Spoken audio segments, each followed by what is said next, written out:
नमस्कार, स्वागत है एक बार फिर। Welcome back. इस वीडियो में हम भगवत गीता के 11वें अध्याय का 27वां और 28वां श्लोक चैंट करना सीखेंगे। In this video we will learn how to chant the 27th and the 28th shloka of chapter 11 of the Bhagavad Gita.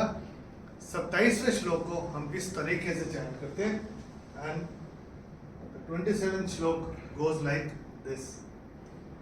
वक्त्राणि ते त्वरमाणा विशन्ति दंष्ट्राकरालानि भयानकानि केचिद्विलग्ना दशनान्तरेषु सन्दृश्यन्ते चूर्णितैरुत्तमाङ्गैः।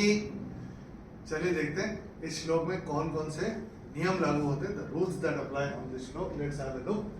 पहले चरण में चैंटिंग के हिसाब से कोई नियम है नहीं। दूसरे चरण में द के ऊपर अनुस्वार के बाद का अक्षर है श, तो अनुस्वार का उच्चारण होगा म।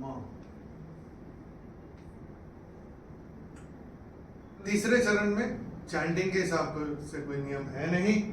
चौथे चरण में स के ऊपर अनुस्वार के बाद का अक्षर है द, तो अनुस्वार का उच्चारण होगा न। और चौथे चरण में ये ऐ की मात्रा के साथ विसर्ग आ रहा है, तो इसका उच्चारण होगा ही। चूर्णितैरुत्तमांगैहि, ऐसे करके आएगा। चलिए एक बार मिलके चैंट करते हैं। मैं करूंगा, मेरे पश्चात आप चैंट करिएगा। वक्त्राणि ते त्वरमाणा विशन्ति, वक्त्राणि ते त्वरमाणा विशन्ति दंष्ट्राकरालानि भयानकानि दंष्ट्राकरालानि भयानकानि केचिद्विलग्ना दशनान्तरेषु केचिद्विलग्ना दशनान्तरेषु सन्दृश्यन्ते चूर्णितैरुत्तमाङ्गैः सन्दृश्यन्ते चूर्णितैरुत्तमाङ्गैः। चलिए 28वां श्लोक देखते हैं। यथा नदीनां बहवोऽम्बुवेगाः समुद्रमेवाभिमुखा द्रवन्ति तथा तवामि नरलोकवीराः विशन्ति वक्त्राण्यभिविज्वलन्ति। चलिए देखते हैं इस श्लोक में कौन कौन से नियम लागू होते हैं, the rules that apply on this shlok. Let's have a look. पहले चरण में ना के ऊपर अनुस्वार के बाद का अक्षर है ब, तो अनुस्वार का उच्चारण होगा म।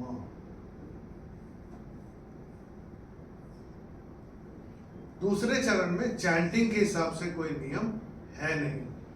तीसरे चरण में अगर आपने ध्यान दिया हो तो मैंने कैसे चैंट किया था, तथा तवामि नरलोकवीराः।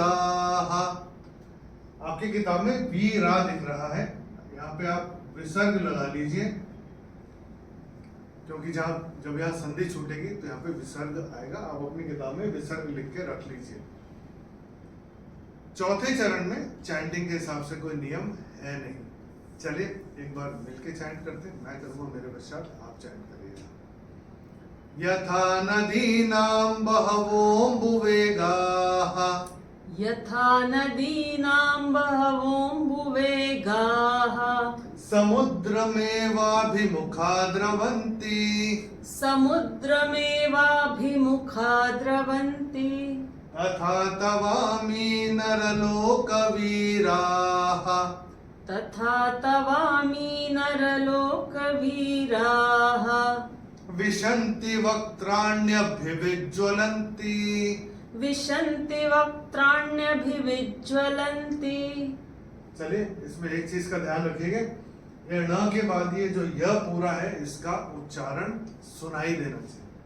वक्त्राण्यभिविज्वलन्ति। चलिए अब एक बार हम लोग दोनों श्लोक एक बार साथ में चैंट करते हैं। प्रैक्टिस भी हो जाएगी और हम थोड़ा कंफर्टेबल भी हो जाएंगे इन दोनों श्लोक के साथ। तैयार है? चलिए मैं चैंट करूँ, मेरे पश्चात आप चैंट करेंगे।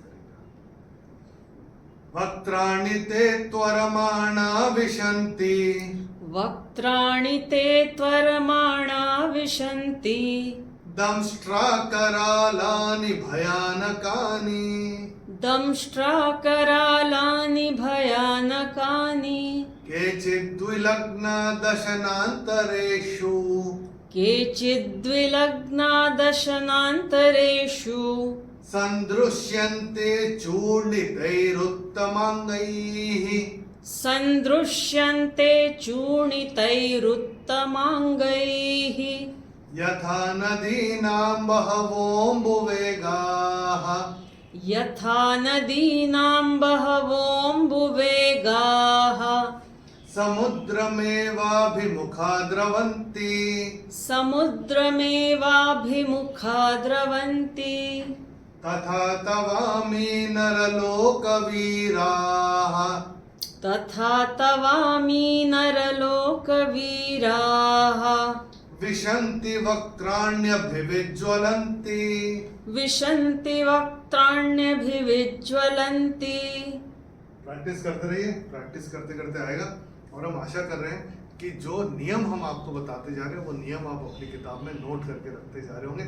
अकेले बैठ के कभी चैंट करेंगे तो चैंटिंग करना आसान हो जाएगा। अगले वीडियो में हम भगवत गीता के 11वें अध्याय का 29वां और 30वां श्लोक चैंट करना सीखेंगे। In the next video, we will learn how to chant the 29th and the 30th shlok of chapter 11 of the Bhagavad Gita. Till then, Namaskar, Hari Om.